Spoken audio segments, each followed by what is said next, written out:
What is up, everybody? Hey, just want to thank you guys for clicking on the video and checking this out. Just wanted to show you guys a quick update on the plot screen and how well it's doing. We've had about 2.5 months of growth now, and it has really shot up, stuff well up over 6 to 8 feet in certain areas. So just kind of wanted to give you guys a quick look. So here is the stand location where my daughter does a lot of hunting, and my wife. You can see that the front section here hasn't done as well, but kind of knowing that because we have a lot of shade here, and you know, Egyptian wheat requires full sun if you can get it. So these will be stunted and won't be as high, but it will add to the in and out of this stand. So just wanted to kind of show you guys the difference.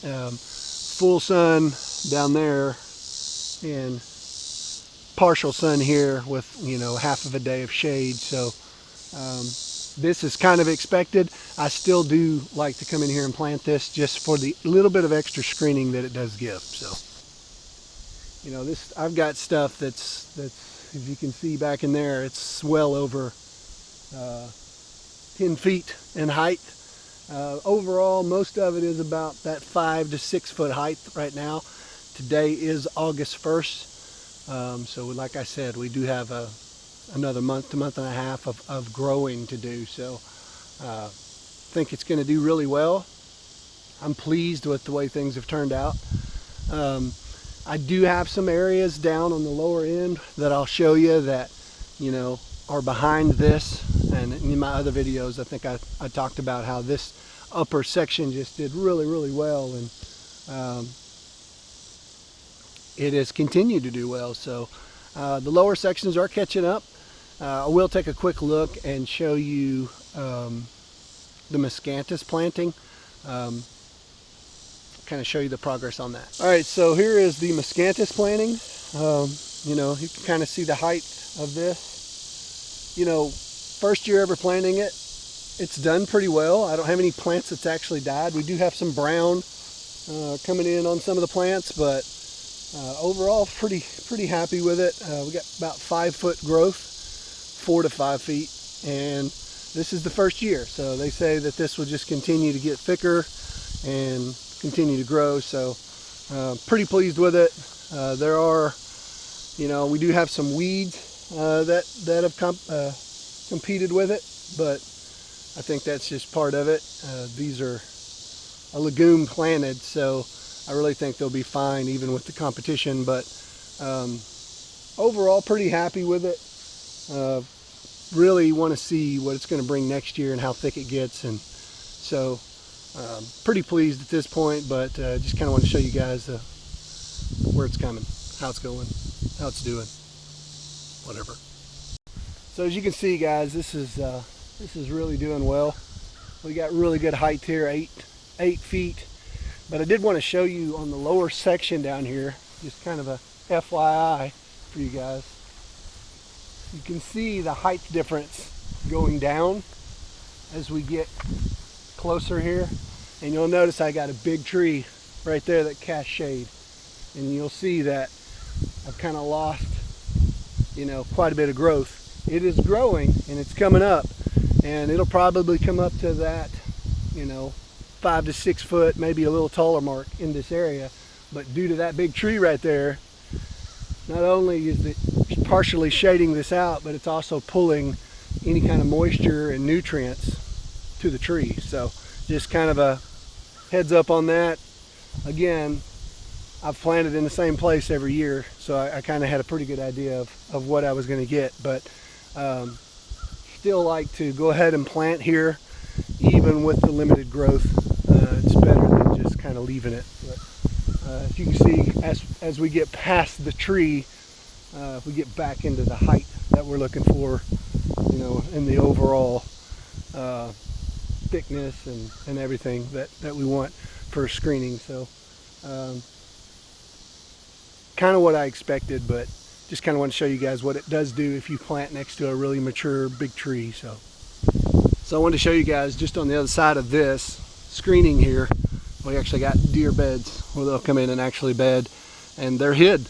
You know, they're hid behind the wall and they feel safe back here. So highly recommended, man.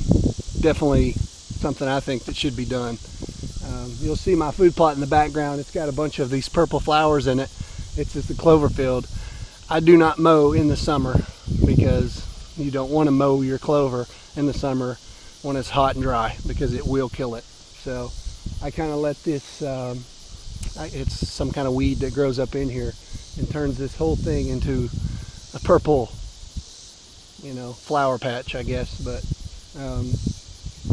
I won't cut this until we get rains in September, typically, being in Arkansas pretty arid. So I wanted to show you guys. So the Egyptian wheat comes to right here and it stops. Okay, this is the edge of it, and you'll see I've got switchgrass coming in right here as an additional screening. But if you'll notice, I've got a notch here, and this notch, believe it or not, will be heavily utilized by the deer, because they will actually not typically, they will sometimes, but they not typically cross this screening at all. So with the stand being right up there, this is a great observation spot, because a lot of times the deer come out of this timber. This is where my pond is started back here. I haven't actually started digging it, but where my pond's going to be. The deer come out of this timber and they use this opening right here. So I actually notched out the or stopped the Egyptian wheat right here, and actually notched out the planting, and the deer will actually come use this trail.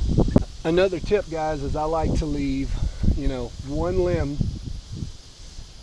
for a scrape area, and this limb has been here probably since I've had the food plot, and you can kind of see there's still remnants of a scrape. Every year this has been a great scrape location, and what I like to do is come in and get rid of all the other limbs in this area so that you can kind of get an idea of what bucks are in the area, because if there's a big active scrape in here, they'll come to it and hit it. You can have a camera set up on a tree like that right there with this overhanging natural branch, and you can really do an inventory of your bucks. I don't like to come in here at all during hunting season, but occasionally I will slip in and check this camera right here just to kind of see what kind of bucks we got coming. But you can see, guys, where the deer have actually, you know, ate down the clover.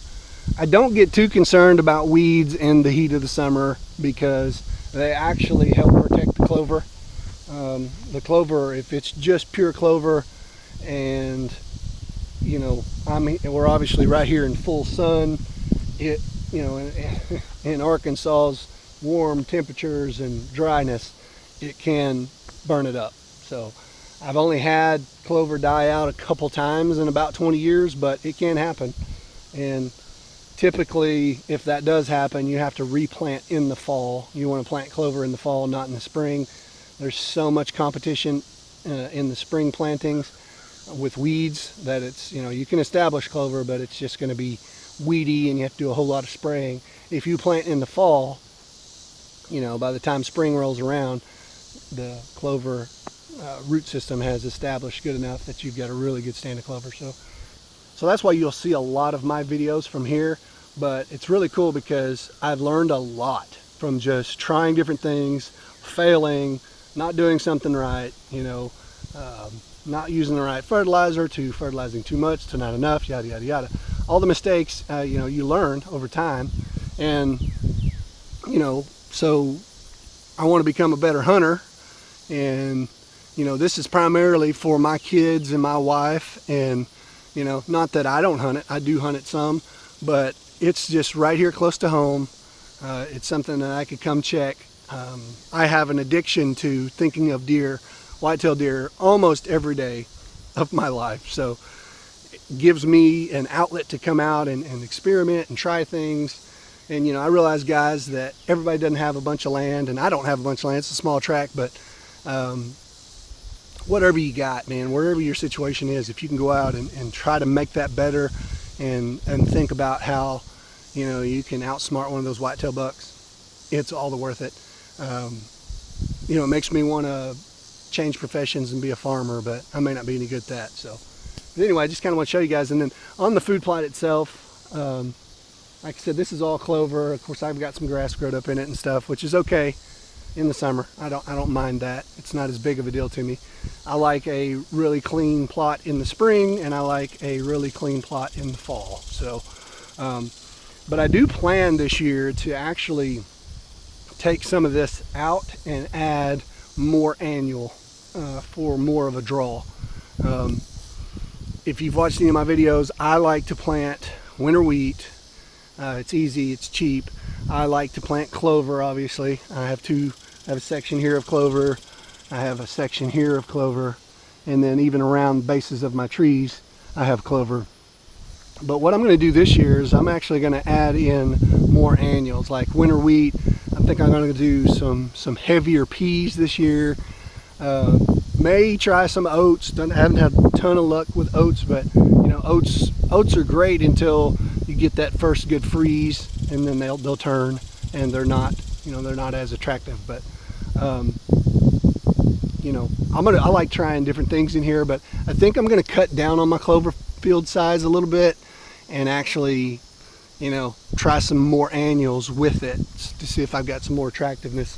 Because once you know, once the clover gets froze a few times, gets frost on it, it stops growing.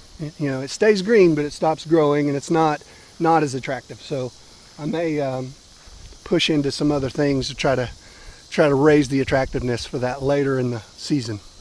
So the fall plantings can range from, for me, September 1st. I've even planted almost all the way up to October because of drought.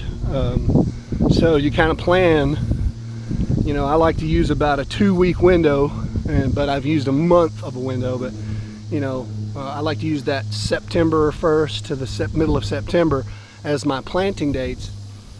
Again, depending on, you know, I always try to couple with the rain coming or a front coming, or you know, something where the, you know, the cooler temperatures are finally starting to get here, as when I plant. So you know, just kind of a tip for you guys, you want to kind of look when you're in a more dry area like where I live. You gotta kind of wait when the, you know, when the rains are going to be there. So I will have a video showing you guys planting when we do that, and like I said, should be around 1st of September, depending on the weather. So as always, guys, thanks for watching. If you like our content, please subscribe and kind of follow our journey. We're not professionals. We're not trying to be anything we're not. We're just normal folks, and over years we've kind of learned a few tips and tricks, and we wanted to show you guys, maybe help out some other folks out there that don't have to learn the hard way like I did. So continue to watch us and follow us, and you know, shoot us a comment every now and then, let us know what you like. But as always, thank you guys, and God bless.